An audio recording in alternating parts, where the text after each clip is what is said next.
Oi, gente. Bom dia. Bom, desenhando experiências multissensoriais, acessibilidade através dos sentidos.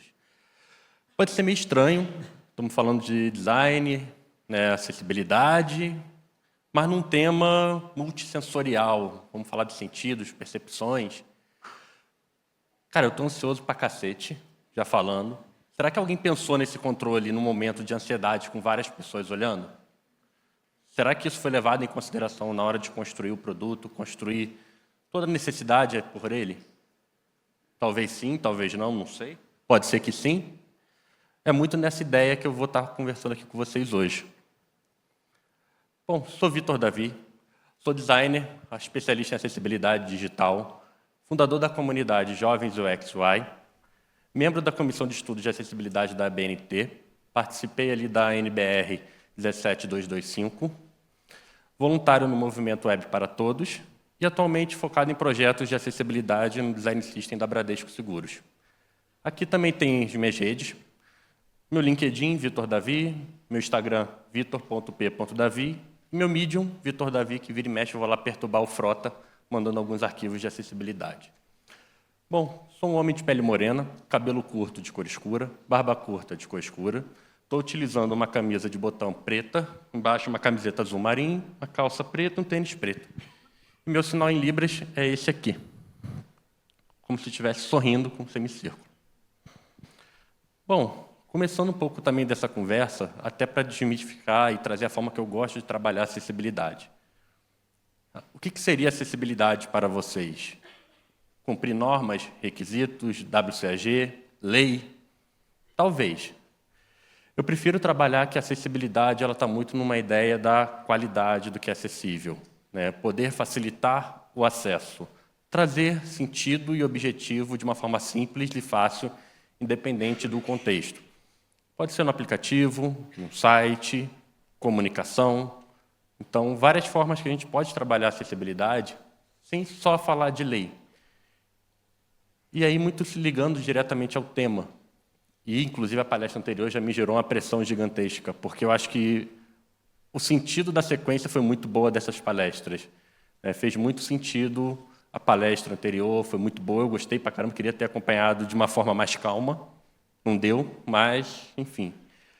E aqui a minha ideia é trazer, e quando a tecnologia é sentida com o corpo todo, né? Quando o design ele consegue sair de uma tela, sair de um âmbito apenas visual, né? E começar a fazer que os sentidos sejam presentes na experiência.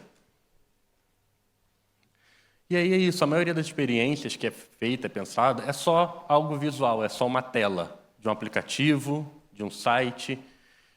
Eu acho que a maior questão que veio da palestra anterior também é isso, o som, um sentido sendo ativado de uma forma diferente, gerando uma experiência diferente. Então é isso, é muito sair do padrão, né, de só a telinha ali, bonita, e é isso, para ali. Como que ficam as pessoas que vão estar sentindo essa experiência? E aqui é os sentidos, né? Basicamente, a gente aprendeu na escola os 5 sentidos: visão, audição, tato, paladar, olfato. Porém, tem algumas pesquisas, estudos de neurociência que eu acho muito interessante, né? Uma da Nazaré, que ela vai falar da interocepção. Outro também da propriocepção. Só estou aguardando a intérprete, gente. E muitas elas vão estar falando da capacidade das pessoas perceberem um ambiente de forma diferente. A interocepção ela vai falar da capacidade de sinais internos. Eita. A propriocepção ela vai estar falando da capacidade de perceber posições, sentidos.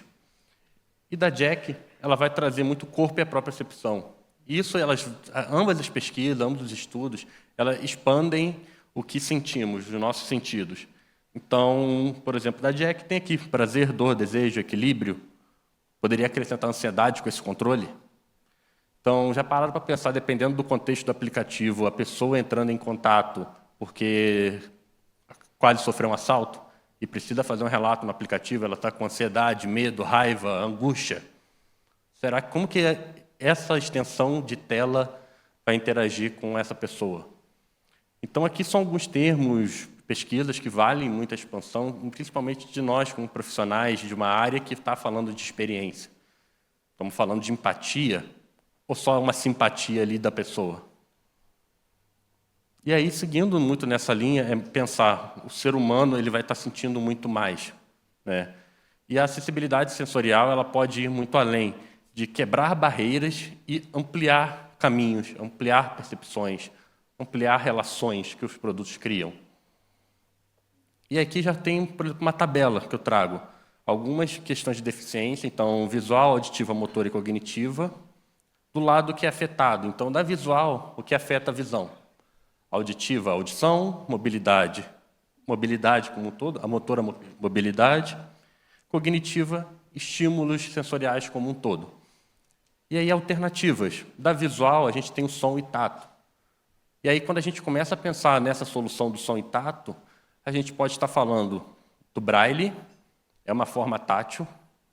O som, que é o que o leitor de tela faz no site ou no aplicativo, né, ele vai estar sintetizando ali de uma forma que a pessoa consiga ouvir. A descrição que eu fiz no começo, audição, própria visão como um todo, o tato também. Então, a visão, meu sinal em libras, ele é uma forma visual de representar o meu nome. Então, é uma forma de também trazer esse contexto para as pessoas. Motora, forma de trabalhar o som e a visão de uma forma que essa pessoa se inclua. Ideias imersivas como um todo. Na parte cognitiva, trabalhar os sentidos sem ser de uma forma que gere gatilhos para as pessoas. E é muito na ideia de entender o corpo como interface. Então, muitas vezes, acabamos ignorando a percepção das pessoas como um todo de uma forma que o corpo é só um corpo. Esquecemos de que, pensando no corpo como uma extensão da interface, ampliamos a nossa experiência. Ampliamos o valor que o nosso produto vai gerar para a pessoa, né? E aí é o design que sente. Ou seja, cada sentido ativado é uma ponte que vai estar entregando mais recursos para a pessoa.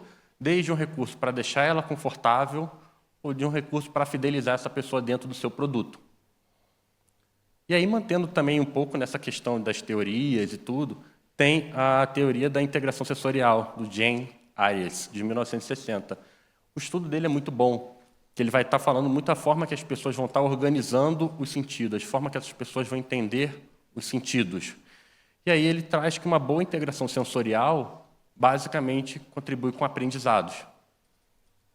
E aí aqui entra mais alguns termos difíceis. A hiperresponsividade, que ela vai estar relacionando respostas exageradas aos estímulos. Hiporresponsividade, são respostas mais reduzidas aos estímulos. E a busca sensorial, a necessidade de estímulos a todo momento. Analisando o que cada uma delas quer dizer, a gente vai chegar em alguns termos que gerou essa pesquisa, que gerou o estudo, muito baseado no TEA, né, então, que tem gatilhos de sons a todo momento, a pessoa pode ter gatilhos, pode gerar desconforto. TDAH, né, de filtrar estímulos, dispersão e impulsividade, temas que foram tratados ontem. Então, essa pesquisa de 1960 já consegue embasar muito no que a gente está tratando hoje em dia. E nisso também chegamos à sinestesia, que basicamente é uma condição onde pessoas sinestésicas elas sentem de forma diferente. Ela pode ver uma pessoa associar uma cor, ela pode ouvir uma música, associar um cheiro. Essas pessoas têm um sentido diferente. E aí, nisso, também os produtos podem ter oportunidades para explorar. E aqui que entra o poder do invisível, né? A tecnologia não é só um swipe ou um clique, ela vai muito além. E a tecnologia ela não fica só limitada a uma pequena tela, ela pode expandir os contextos para incluir. E trazendo mais um termo aqui, o design para os sentidos. Muito do criador, que foi o Giuseppe Lee, criador do design para os 5 sentidos, ele já começa a falar disso, né? De um produto, um bom design, ele vai muito além de aparência, ele consegue ativar os sentidos. E aí aqui que esse recorte que eu trago, né, das matérias dele, eu gostei muito que ele mesmo menciona, o envolvimento sensorial. Ele vai poder ativar os sentidos de uma maneira que fortalece a experiência. E vai criar experiências de produtos e marcas que sejam atraentes e memoráveis. Ou seja, um tema que era meio louco da minha cabeça, talvez, chegando aqui e fortalecendo experiências. Basicamente, todos aqui estamos trabalhando com experiências, gerar experiências, né? Ou de venda, ou de conversão, ou de retenção, enfim, várias diferentes. Mas no final do dia estamos ainda falando das experiências que as pessoas vão ter. Então, o poder do invisível, né? Então, o design sensorial ele vai tornar o invisível presente, ou seja, ele vai fazer que a pessoa possa ter novas sensações ali. Bom, agora eu vou trazer aqui alguns exemplos. No próximo slide vai começar um áudio que seria do leitor de tela. Então, isso aqui é só um aviso.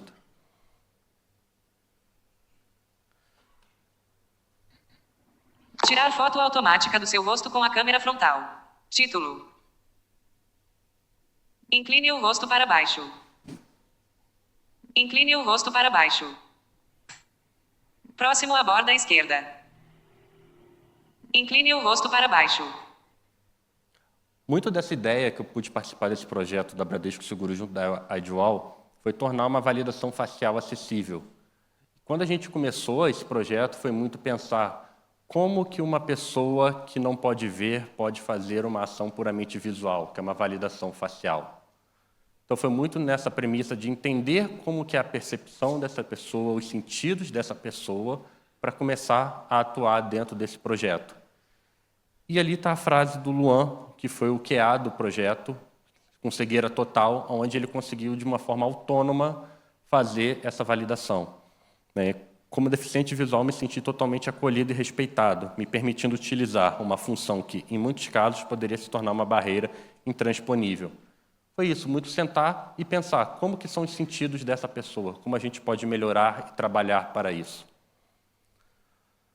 Um outro exemplo aqui também que vai ter um áudio que vai entrar um pouquinho alto.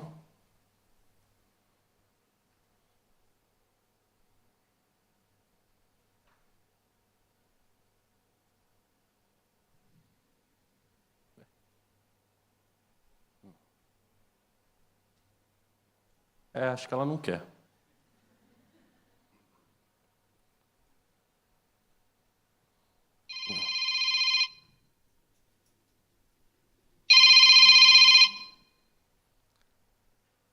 Acho que em algum momento alguém já teve muita raiva disso, né?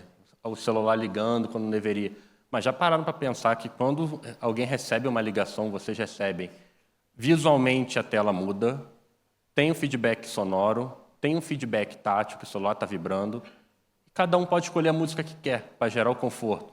Uma mais barulhenta, tipo essa, uma mais calma, controlar o volume do toque, deixar ele mais alto, mais baixo. Então, são possibilidades que o produto deixa. Um outro exemplo da Not Impossible Labs, que é o projeto Bishop. Muito da ideia do projeto surgiu com Justin Bishop, que era um skatista que se tornou cego, e ele queria continuar andando de skate. A empresa fez aqueles canhões sônicos, que é uma foto que está na parte inferior, que é 2 barras retangulares vermelhas com vários alto-falantezinhos pretos, e do lado tem um gif dele, uma pessoa cega andando de skate numa rampa com uma bengala. Basicamente, o projeto ele faz um mapeamento sônico, onde ele consegue entender, ouvir o ambiente que ele está. Ele, uma pessoa cega, cria um mapa mental na mente dele do ambiente ali, só ouvindo os sons gerados pelo equipamento. Um outro exemplo, o Wayband da Wearworks.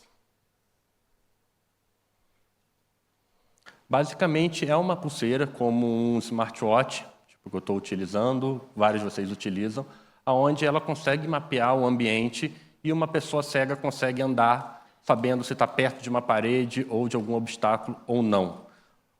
Pode ser útil, por exemplo, uma pessoa cega andar, entender melhor o ambiente, uma pessoa de baixa visão querer fazer corrida. Sim, pessoas cegas também podem fazer corrida, tá? Paralimpíada está aí, tem muitas pessoas que treinam, correm, são cegas. Então, são a tecnologia de uma forma trabalhando o feedback de uma forma diferente para a pessoa. Na palestra anterior também falou do controle do PS5. Por coincidência ou não, ele estava aqui como exemplo, que é o DualSense e o Access Controller da Sony. Todo o conjunto de equipamentos deles tem vários recursos aprimorados, onde tem vários vídeos que vocês podem encontrar no YouTube de pessoas cegas ou quase cegas jogando um jogo, zerando um jogo, porque eles trabalharam a forma que eles vão dar o feedback, permitiram que o próprio jogo tivesse recursos que pudessem trazer essas pessoas para o mundo. Então, os controles têm LEDs que mudam de cor, os ícones clássicos deles ganham mais relevos, efeitos sonoros integrados, ou seja, o controle que na palestra anterior falou do barulho do carro. Então, o feedback tátil do carro andando, vibrações de formas variadas e os próprios gatilhos do controle serem também adaptados. E, com isso, lançaram também o conjunto complementar, onde cada pessoa pode adaptar da forma que achar melhor para o seu dia a dia de uso. Mais um vídeo com som. Por coincidência, ele estava aqui anteriormente também.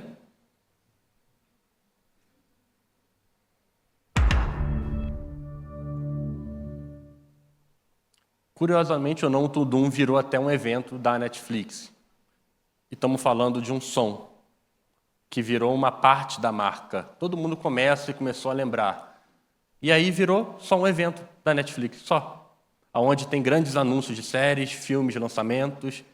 E, de novo, estamos falando só de um som, que foi trabalhado de uma forma que integrou a marca, talvez aqui que ninguém poderia esperar, imaginar. Muito aqui, já caminhando para a parte final, muito do que eu estou falando, da próxima vez que for pensar num projeto, se pergunta, como que será sentido? Vai ser só mais uma tela? Só mais algo visual? Ou será que vale ali pensar nesse além? Como que a gente pode incluir mais pessoas? Empatia não é só entender barreiras, né? Empatia é criar sistemas que vão estar respeitando e dialogando com as diferenças. O design acessível, a acessibilidade que eu acredito que eu gosto de trabalhar, é um compromisso com a pluralidade humana. A gente não está lidando aqui com algo linear. Pessoas com vivências diferentes, experiências diferentes, contextos de vida diferentes, tudo diferente. E aí é por isso que eu comentei, eu não falaria aqui só de normas, de diretrizes e regras. Tem muito mais coisa por trás disso tudo que a gente está falando das pessoas. E é isso, gente. Muito obrigado.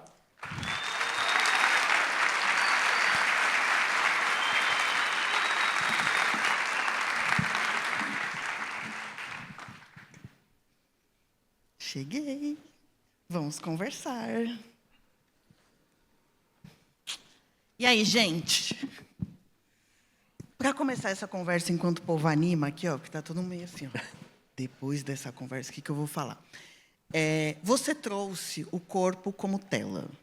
Eu achei muito interessante essa analogia, porque a gente fala muito de criar experiências, mas fala sobre... Agora a gente está aqui falando sobre os sentidos, sobre emoções, sobre a experiência das pessoas. São vários elementos. A gente começa por onde? Pelo começo das pessoas.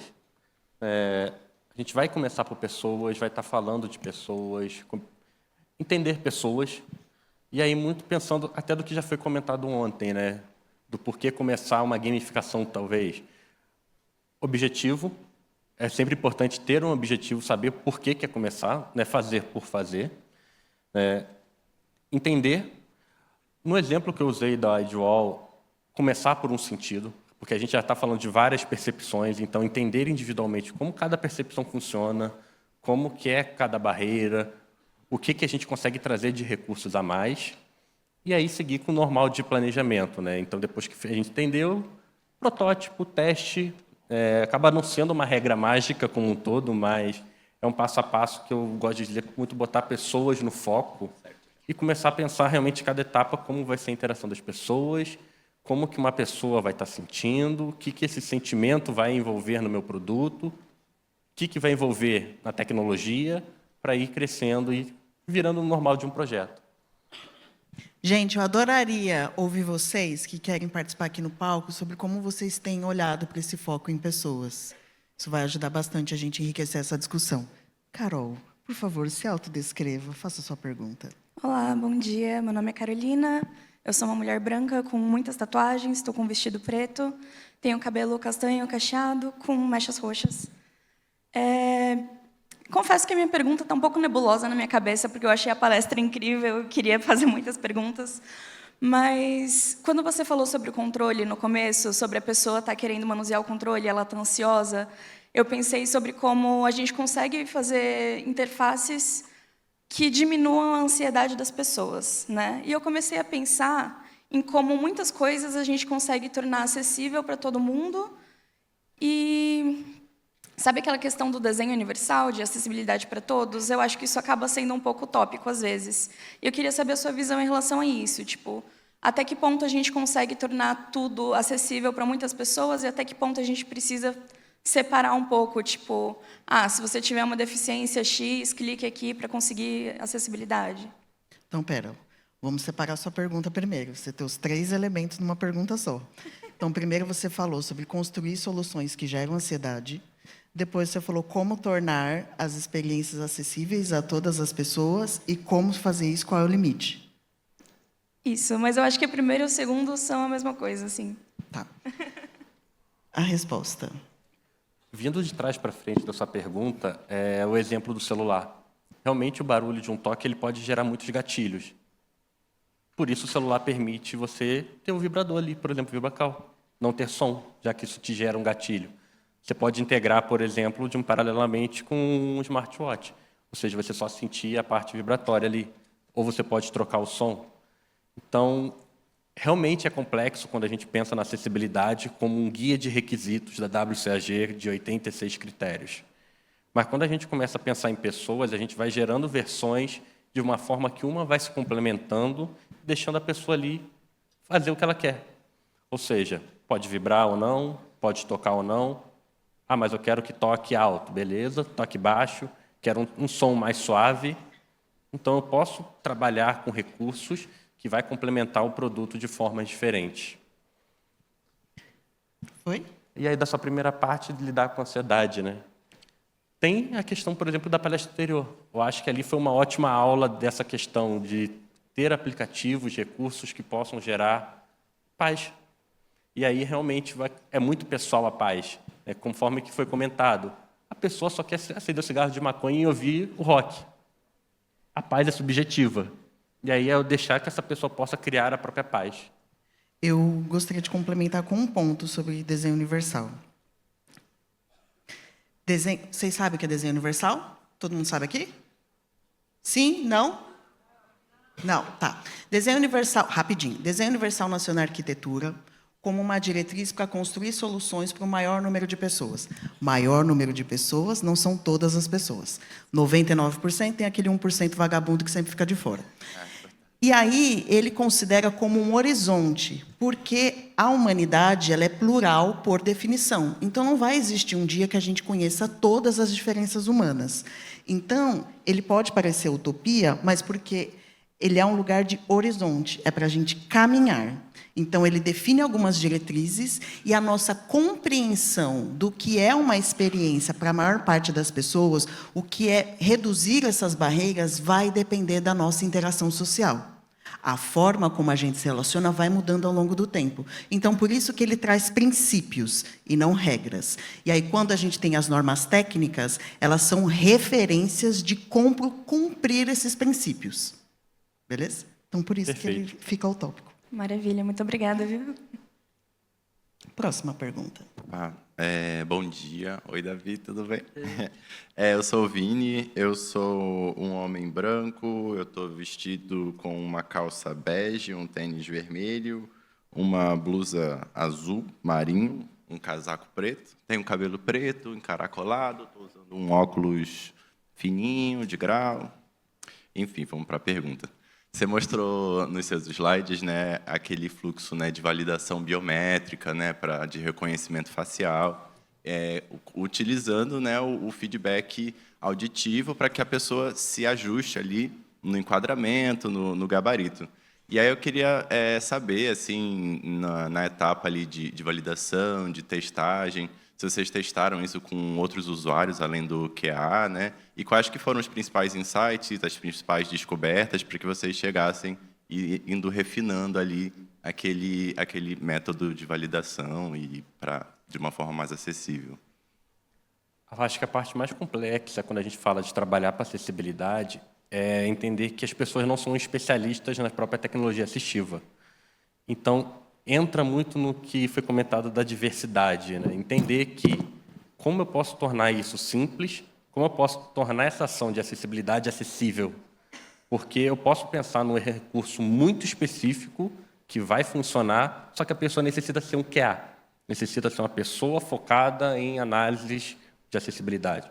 Será que uma pessoa dentro de um contexto do dia a dia ela vai conseguir? Então, realmente, é entender essa pluralidade e tentar realmente ser plural.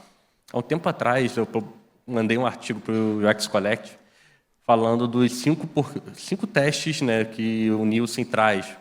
Testar com 5 pessoas é o suficiente. Que 5 pessoas? 5 pessoas cegas? 5 pessoas baixa visão? 5 pessoas daltônicas? Só que eu ainda estou no campo visual.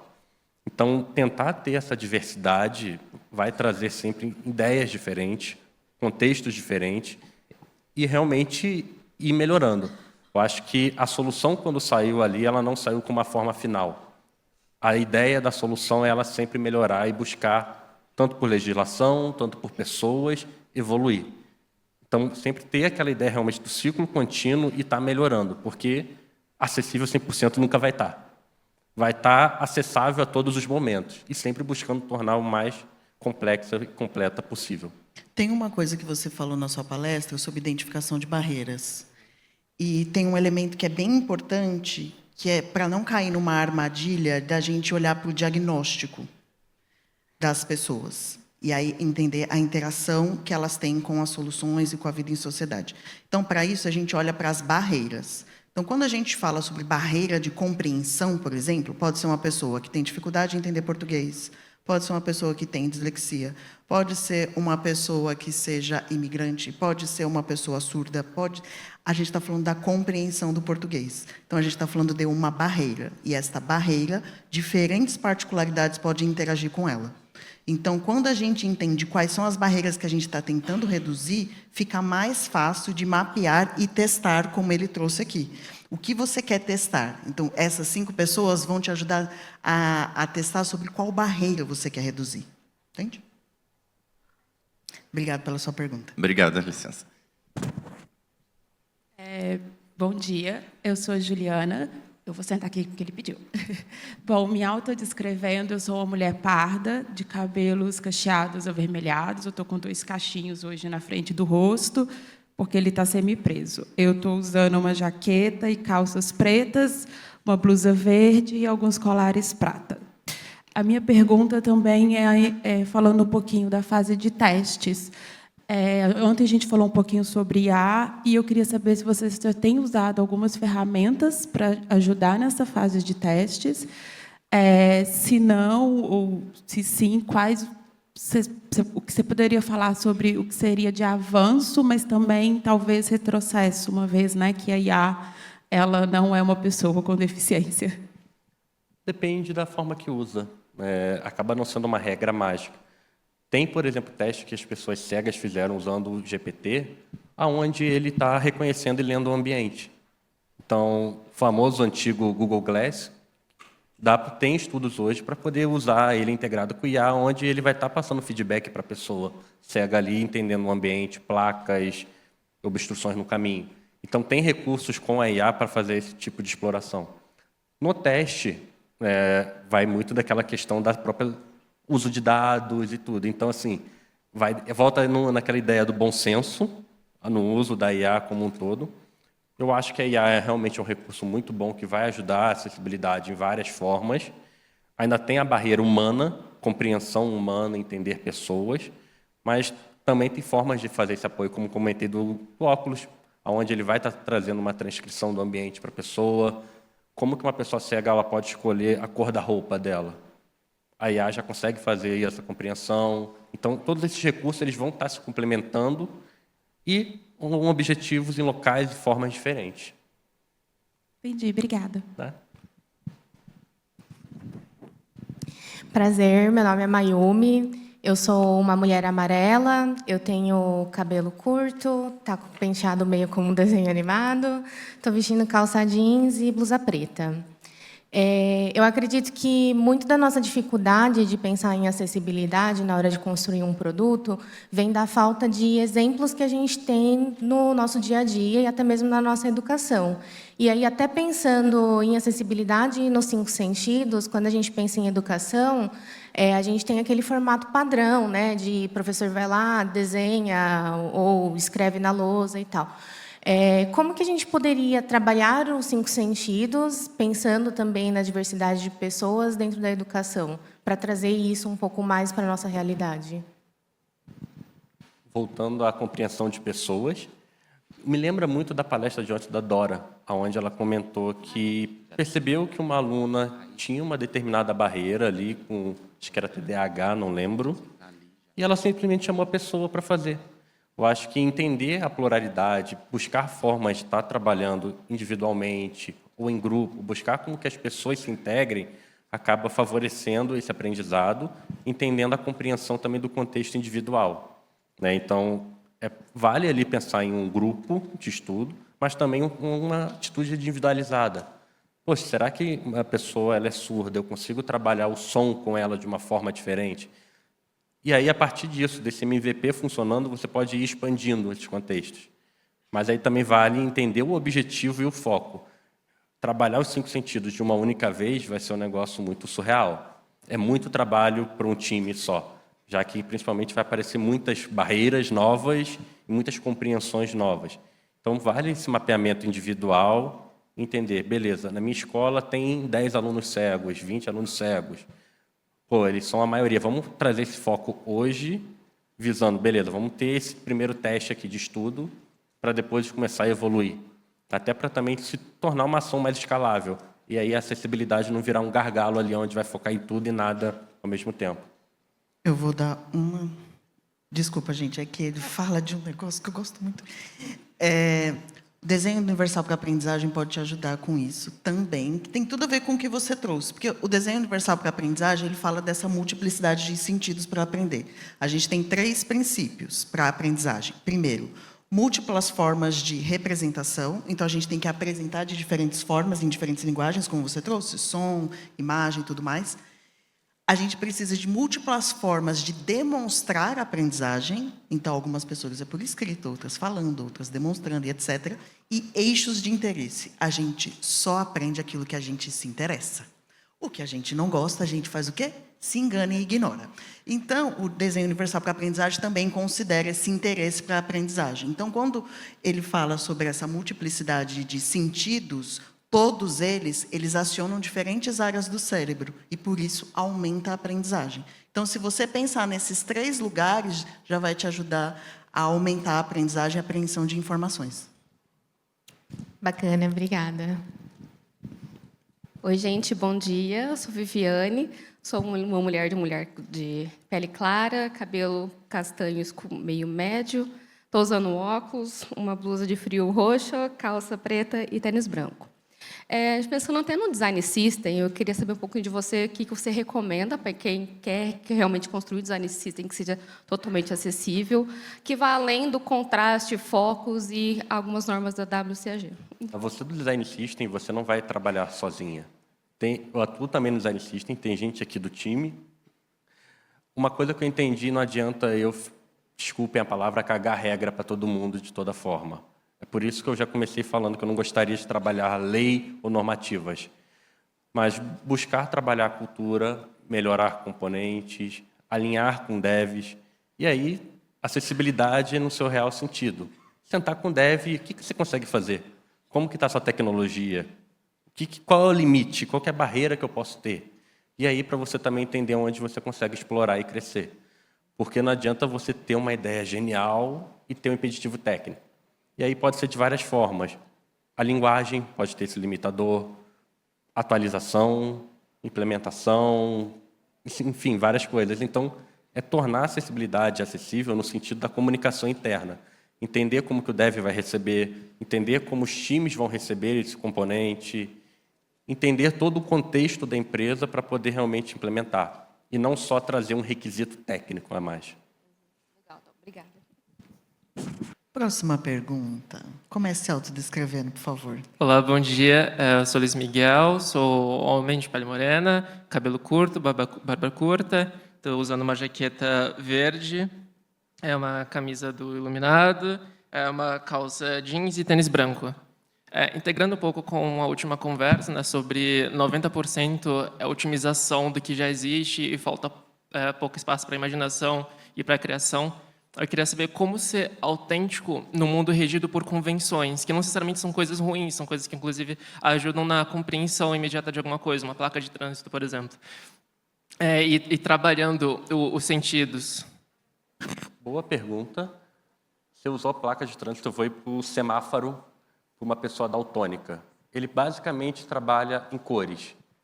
Teve algumas equipes de algumas universidades que fizeram estudo onde trabalharam símbolos, iconografias, mas mantendo ainda assim as cores, para que uma pessoa daltônica pudesse entender a diferença sem se basear na cor.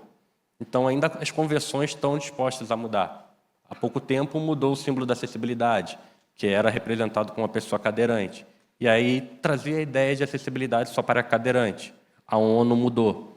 Então, também convenções mudam. O mundo muda, pessoas mudam, percepções mudam. Então, a semiótica como um todo ela vai ter a mudança.